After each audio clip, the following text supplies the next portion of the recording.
Hey guys, welcome back to our YouTube channel Toppers Point. आज की video है class 10th के students के लिए है। इसमें आपका जो स्पेशली लिया गया है ये बायोलॉजी के क्वेश्चन लिए गए हैं। साइंस में जो आपका बायो आता है यहाँ पे 25 नंबर आपकी बोर्ड एग्जामिनेशन में क्लास 10th में पूछे ही जाते हैं। आपका टारगेट 95% है।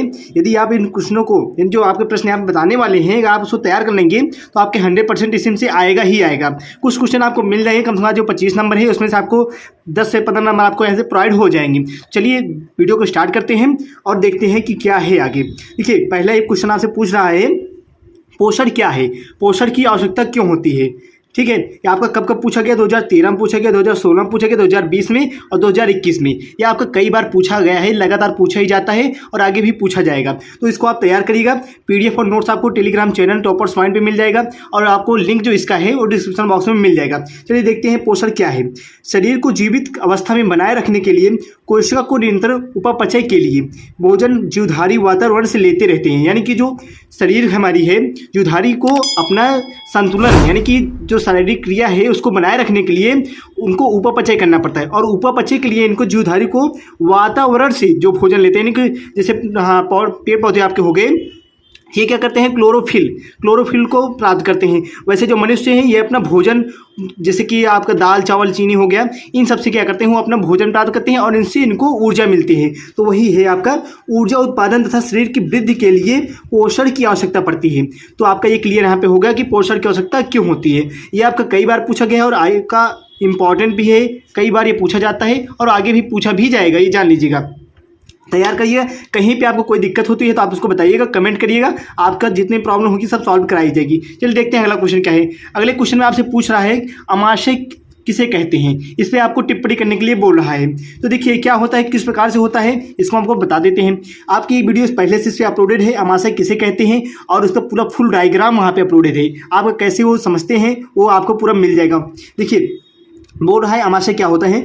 यह डायाफ्राम के पीछे थैलेनुमा जे आकार की रचना होती है। जो इंग्लिश में जे आपका होता है उस आकार की रचना होती है और इसका आकार और आकृति होती है। यह लगभग आपकी 24 सेंटीमीटर, जी हाँ, ये 24 सेंटीमीटर लंबी तथा 10 सेंटीमीटर चौड़ी रचना होती है। इसके प्रारंभिक भाग यानी कि जब अमाशय यहाँ से स्टार्ट होगा, मान लीजिए थैलेनुमा जे आकार की रचना होती है, यहाँ से स्टार्ट हुआ तो इसके प्रारंभिक भाग को बोलते हैं कार्डियक।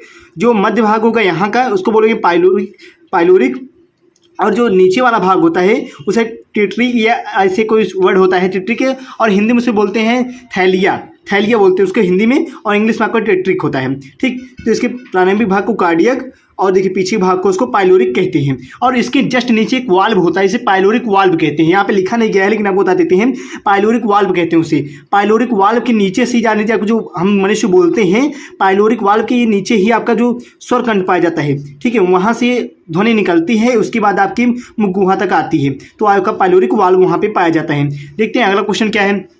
अगला क्वेश्चन पूछा है पुनरुद्भवन किसे कहते हैं। देखिए पुनरुद्भवन क्या है, ये आपका पूछा तो नहीं गया है लेकिन इतना ज़्यादा इंपॉर्टेंट है, आपके कभी भी पूछ सकता है। ठीक है, ये बहुत इंपॉर्टेंट है। इसमें आपको बताया जाएगा कि हम उंगली कट गई तो उसको आप फिर से कैसे प्राप्त कर सकते हैं। तो ऐसे देखिए, इसमें जीवों के कटे हुए अंग अपने आप फिर से बन जाते हैं।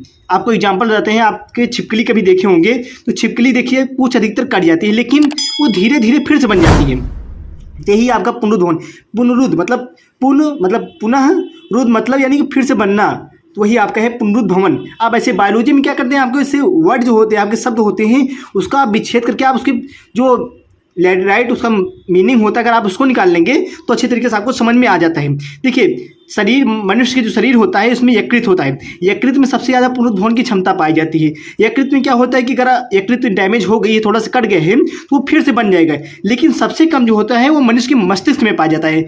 मस्तिष्क में जाने थोड़ा सा भी क्षति अगर होती है आंतरिक मस्तिष्क में तो वो फिर से नहीं बन सकता है। तो इसको आप तैयार करिएगा। ये जो क्वेश्चन है कि इसको ध्यान दीजिएगा, यकृत में सबसे ज़्यादा पुनरुद्भवन की क्षमता पाई जाती है और मस्तिष्क में सबसे कम पुनरुद्भवन की क्षमता पाई जाती है। ठीक है, तैयार करिएगा। और पीडीएफ नोट्स आपको बिल्कुल फ्री मिल जाएगा। टॉपर्स पॉइंट जो आप चैनल है ये जान लीजिए आप टारगेट रखा है, अगर आपके 90% से ऊपर आपके आते हैं और इस चैनल से आप पढ़ाई करते हैं तो आपको एक अच्छा से अच्छा, जी हाँ, आपको कम से कम 51,000 का इनाम आपको दिया जाएगा। आप अपना जो भी कहेंगे आपको 51,000 में जो भी आपके कहेंगे आपको मिल जाएगा। अगर आप कुछ नहीं चाहते आपको पैसा मिल जाए, जी हाँ, नगद मिलेगा। बिल्कुल आप उससे टेंशन लीजिए। बाकी चैनलों की तरह नहीं है कि आपको कहा जाए और न दिया जाए। आप जान लीजिए, इस वीडियो को आप सेव करिएगा, सेव करिएगा, आप हमें न दिखाइएगा। अगर हम ना कहें कि हाँ आप नहीं दे रहे हैं तो आप बताइएगा, ठीक है। चलिए देखते हैं अगला क्वेश्चन क्या है। इस क्वेश्चन में पूछ रहा है आपका धमनी एवं शिरा में अंतर बताइए, ठीक है। बहुत इंपॉर्टेंट क्वेश्चन है ये। 2018 में आया है, 20 में आया और 21 और 22। जी हाँ, 21 में कुछ लोग कहते हैं कि 21 में पेपर ही नहीं हुआ था, तो आप ध्यान दीजिए 21 में पेपर हुआ था। वो आप भले कोरोना काल था, लेकिन जो बच्चे अपने परसेंटेज से संतुष्ट नहीं थे उनका फिर से एग्जामिनेशन हुआ था। तो हाँ, वहीं पर यह क्वेश्चन पूछा गया था, ठीक, ध्यान दीजिएगा। देखते हैं धमनी और शिरा में प्रमुख अंतर क्या होते हैं। ये आपका लॉन्ग क्वेश्चन है, आपका जल्दी 4 से 5 नंबर में आपका पूछा जाता है, कई बार ये पूछा गया है। तो देखते हैं धमनी और शिरा में अंतर क्या है, प्रमुख अंतर। यह देखिए, रुधिर को हृदय से अंगों तक ले जाती है। यह जो धमनी होती है ये अशुद्ध जो रुधिर होता है उसको हृदय से अंगों तक ले जाती है, और जो शिरा होती है ये अंगों से रक्त को हृदय में ले जाती है, ठीक। इससे ध्यान दीजिएगा, यहाँ का जो रक्त होगा हमारी उंगली का, उसको हृदय तक ले जाएगी धमनी, और जो हृदय से जो शुद्ध रक्त होगा उसको हमारी उंगलियाँ विभिन्न अंगों तक ले आती है शिरा, ठीक है। चलिए देखते हैं अगला इसका अंतर क्या है। अगला है ये मोटी लचीली और न पिचकने वाली। पिचकने मतलब ये जो दब जाती है, जैसे मान लीजिए पेन होए, इसको हम दबाएंगे तो नहीं दबेगी, यानी कि ये मोटी है लेकिन पिचकने वाली नहीं है, ठीक। तो ऐसे यही है, ये मोटी लचीली और न पिचकने वाली होती हैं, और जो शिरा होती हैं यह पतली एवं पिचकने वाली होती हैं। चलिए देखते हैं अगला क्या है। अगले में पूछ रहा है आपका, मतलब बता रहा है ये कि इसमें रक्त अधिक दबाव व झटके के साथ तेजी गति से बहता है। हम बता रहे हैं आपको, देखिए जैसे मान लीजिए ये पेन है हमारी, अब इसका हम ये निप्पल निकाल दिए और इसमें से अगर पानी को निकालते हैं तो ठीक ठाक निकल जाएगा, लेकिन अगर जो अंदर वाली जो राड है अगर उसके में से अगर हम निकाल लें पानी तो क्या तेज जाएगा? नहीं जाएगा, धीरे धीरे जाएगा, क्योंकि उसका जो फैलाव है वो कम है। तो यही इसमें अंतर है कि इसमें जो रक्त होगा वो दबाव व झटके के साथ तेजी से बहता है, और इसमें जो है रक्त आपका ये कम दबाव के साथ धीमी गति से बहता है।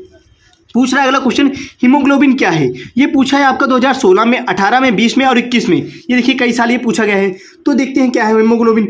यह आरबीसी में पाई जाने वाली एक प्रोटीन होती है। जी हाँ, ये एक प्रोटीन, एक प्रकार की प्रोटीन होती है। इसका जो रंग होता है, इसका रंग लाल होता है, इसके कारण ही रक्त का रंग लाल होता है। हीमोग्लोबिन का जो रंग होता है वो लाल होता है, और उसी के कारण रक्त का अपना कोई रंग नहीं होता, लेकिन हीमोग्लोबिन जो होते हैं ये रक्त को लाल रंग प्रदान करता है। तो यही है आपका इसका आंसर, हीमोग्लोबिन जो है रक्त को लाल रंग प्रदान करता है। और इसे देखिए एचबी, ये कैपिटल एच होगा और स्मॉल बी, एचबी से प्रदर्शित करते हैं। ये आपका है इसका आंसर।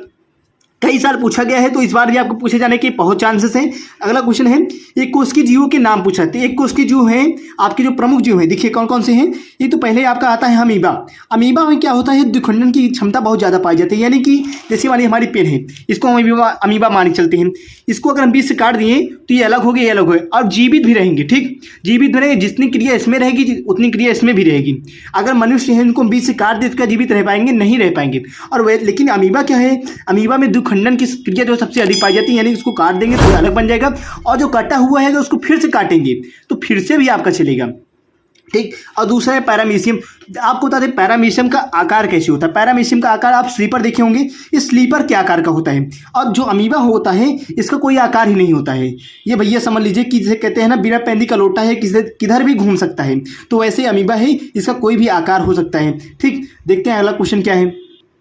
पूछ रहा है जल में घुलनशील विटामिन के नाम बताइए। 2019 में है, 2020 में, 2 साल आपके ये पूछा गया है।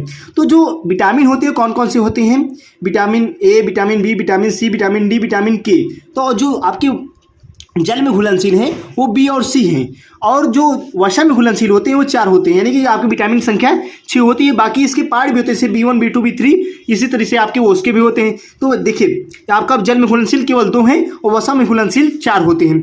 देखिए अगला क्वेश्चन पूछा, छोटी आंत की लंबाई कितनी होती है। तो जो छोटी आंत की लंबाई होती है वो 6 मीटर होती है। साथ ही साथ आपको बता दें जो बड़ी आंत की लंबाई होती है 1.7 मीटर। देखिए छोटी नाम में छोटी आंत है लेकिन इसकी लंबाई बड़ी होगी, और बड़ी आंत की देखिए लंबाई कम होती है और नाम है बड़ी आंत। तो देखिए यही बात है ना, देखने में छोट लगी घाव करे गंभीर, नाम छोटी आंत लेकिन काम इसका पूरा बड़ा वाला है। चलिए देखते हैं अगला क्वेश्चन क्या है। अगला क्वेश्चन पूछा है डीएनए कहाँ पाया जाता है। तो डीएनए जो होता है आपका केंद्रक में पाया जाता है। डीएनए ये केंद्रक में पाया जाता है, और ये सभी जीवधारियों में नहीं पाया जाता है, मनुष्य में पाया जाता है। डीएनए क्या होता है, इसके द्वारा जो है अनुवांशिक गुणों का निर्धारण होता है, ठीक है। जो पिता होते हैं उनके गुणधर्म उनके पुत्रों में या पुत्रियों में पहुँचते हैं, किसके द्वारा, डीएनए के द्वारा, ठीक है। तो वही आपका डीएनए होता है। आपको बता दें इसका पीडीएफ और नोट्स आपको बिल्कुल फ्री मिल जाएगा। लिंक आपको जो है डिस्क्रिप्शन बॉक्स में मिल जाएगी, और आपका जो टेलीग्राम चैनल है टॉपर्स पॉइंट, वहाँ पे मिल जाएगा, या वेबसाइट पे आ जाइए टॉपर्स पॉइंट, वहाँ पे आप इसको मिल जाएगा, बिल्कुल फ्री है, कोई भी इसका आपका चार्ज नहीं लिया जाएगा, बिल्कुल फ्री है। बस हाँ, आप बेल आइकन को ऑन करिएगा और सब्सक्राइब करिएगा चैनल को, जितना ज़्यादा से ज़्यादा हो सके आप इसको शेयर कीजिएगा। अब शेयर आप ना करें तो कोई दिक्कत नहीं है, लेकिन हाँ कमेंट आप जरूर करिए। किसी भी सब्जेक्ट में आपको कोई प्रॉब्लम होती है तो टॉपर्स पॉइंट आपके लिए हमेशा खड़ा हुए हैं और हमेशा आपका साथ देगा, कोई भी दिक्कत नहीं होने वाली आपको। तो पूछा जनन की क्रिया को परिभाषित करिए, ठीक है, या जनन की परिभाषा लिखिए। इंपॉर्टेंट आपका पूछा तो नहीं गया है लेकिन इंपॉर्टेंट है इसलिए आपको हम बता देते हैं। क्या होता है, जीवधारियों द्वारा अपने ही समान जीव उत्पन्न करना ही जनन कहलाता है, ठीक है। जो जीवधारी होंगे अगर अपने ही समान जीव को उत्पन्न करते हैं तो वो क्रिया जो है वो जनन कहलाती है। यह जो है दो प्रकार की होती है, लैंगिक जनन और अलैंगिक जनन। दोनों इंपॉर्टेंट है लेकिन आपकी ये यहाँ पे नहीं पूछेंगे, ये आपके जो है क्लास 12th में आपके हैं ये सिलेबस में, ठीक है, यहाँ पे नहीं पूछा जाएगा। तो ये थी आज की वीडियो। हो सकता है आपको वीडियो अच्छी लगी हो या ना अच्छी लगी हो तो भी आप कमेंट करिएगा, और वीडियो को यहाँ तक देखने के लिए दिल से धन्यवाद। और आप चैनल को सब्सक्राइब करिएगा और पूरा आपको यहाँ पे कंप्लीट कराया जाएगा, हिंदी, इंग्लिश, मैथ, साइंस और जो संस्कृत, आर्ट, पूरा का पूरा बिल्कुल फ्री, कोई भी आपसे चार्ज नहीं लिया जाएगा। तो मिलते हैं आपसे अगली वीडियो में।